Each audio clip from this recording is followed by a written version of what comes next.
Milling Through History presents Guy Fawkes.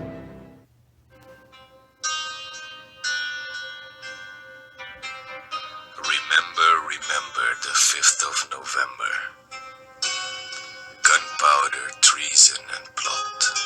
I know of no reason why gunpowder treason should ever be forgotten.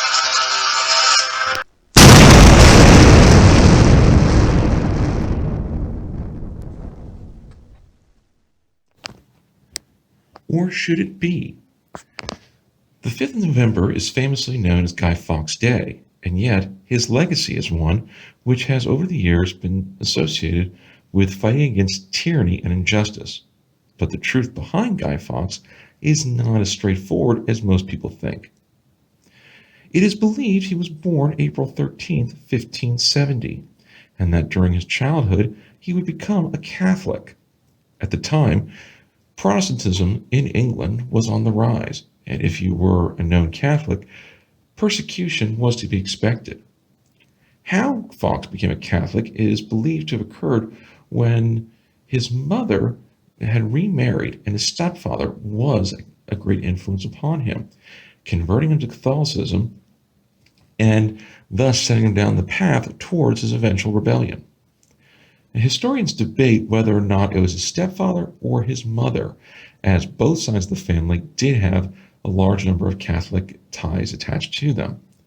But regardless of where his Catholicism came from, Guy Fawkes would become a devout Catholic, and this devotion to faith would begin to lead him on a unique path in history. In 1591, Fawkes would leave England and join Spain in its war with the Dutch Republic. Distinguishing himself in battle, Fawkes was recommended to become a captain, and it was during this time he would travel to Spain to the court of Philip III and seek support from the Spanish crown to overthrow the reign of James I.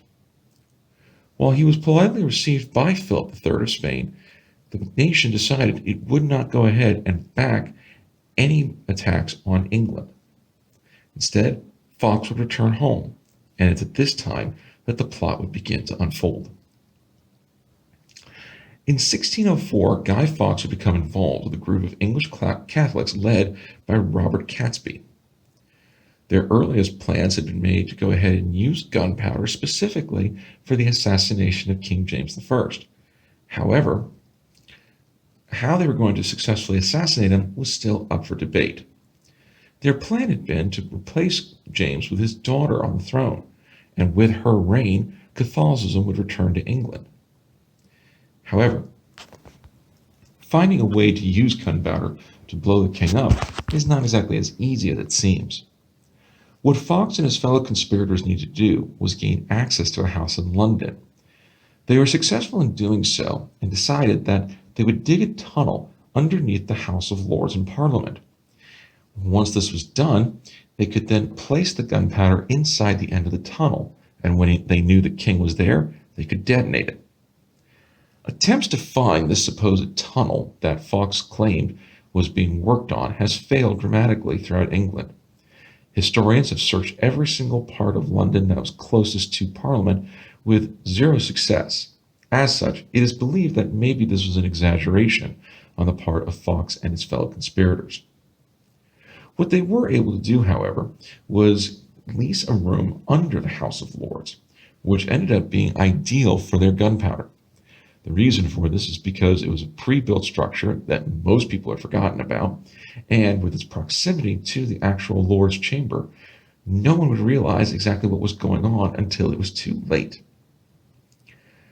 Initially, the conspirators wanted to get 20 barrels of gunpowder, but this number rose to 36.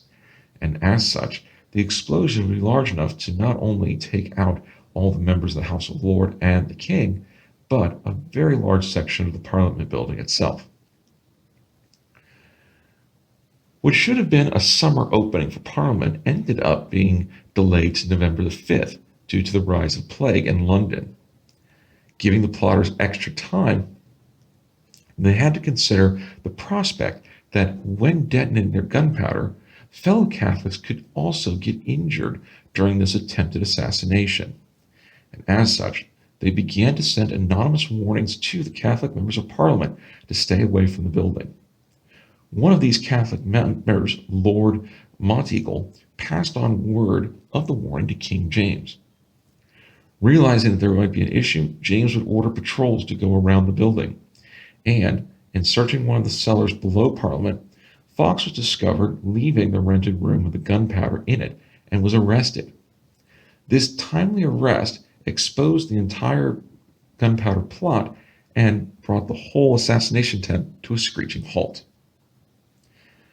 After being tortured for days, Guy Fawkes would write out the names of all the other conspirators who worked with him and confess to his part in the assassination attempt of James I. The trial of Guy Fawkes and all of his other conspirators led to a quick verdict of guilty. His confession, the gunpowder, everything was there. There really was no defense. As traitors to the crown, their sentence was quite simple. They were to be hung, drawn, and quartered. Now for Guy Fawkes, he is the one person of this plot who was successfully able not to find himself being hung. Instead, on the day of his execution, he was led up to the scaffolding for the gallows. But, falling off of it, he would end up landing in such a way that his impact would kill him on sight. However, while he may have avoided the hangman, he did not evade the executioner's axe, as his body was drawn and quartered and sent to the four corners of the realm, thus being a symbol for traitors in England. Now the great question, of course, is, should we remember the 5th of November? Well, that depends on your perspective.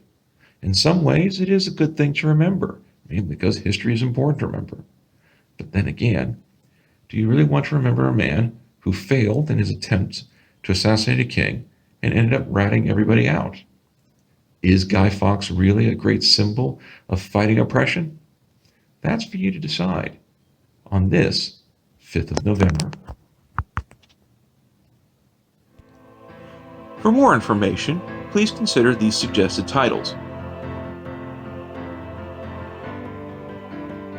Be sure to click on the left-hand side of the screen to subscribe to our show, and on the right-hand side for our latest episode. And we will see you again for the next episode of Milling Through History.